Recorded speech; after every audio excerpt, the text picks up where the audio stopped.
واتساپ بچه‌ها، امروز یه ویدیوی گلنار پسند داریم. پس بعد دیدن این ویدیو سلطانو بردار و برو تو کارش.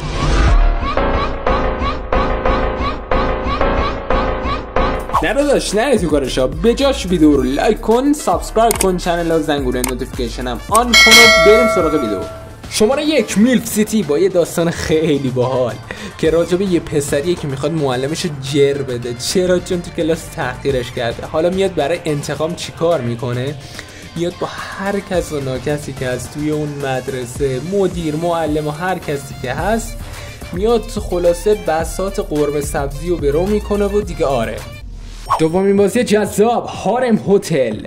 راجبه یه هتلیه که از پدر بزرگی یکی از دخترها به ارث میرسه و وقتی وارد اون میشه، اون دختر با چیز جذاب و باحالی روبرو میشه و مثبت 18 البته پر صحنه است. و این بازی به خاطر لباسایی که میپوشن و قیافه‌ای که دارن به صحنه‌های هنتای میمونه، به خاطر همین معروف شده و هنوز هم این بازی داره دانلود میشه. میتونید توی پی سی و اندروید هم اجراش کنید به راحتی.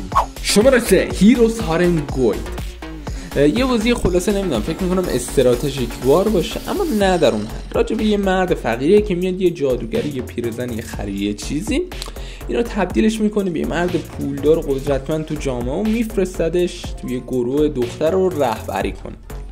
حالا این دخترام همچین مالای خوب و از این حرفا. آره، بعد خلاصه باید شب و روز تو سر کنی با این دختر و این کارو بکنی اون کارو بکنی تا یه خونه خفن و باحال بسازی و با اینو زندگی کنی. خلاصه خیلی باحاله.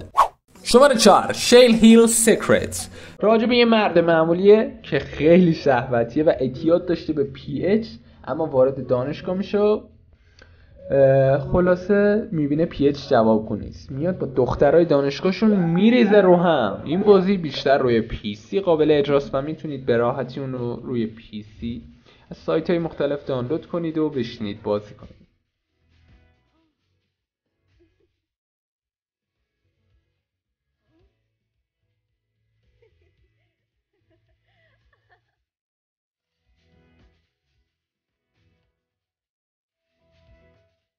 شماره 5 کیس اسپین دی باتل.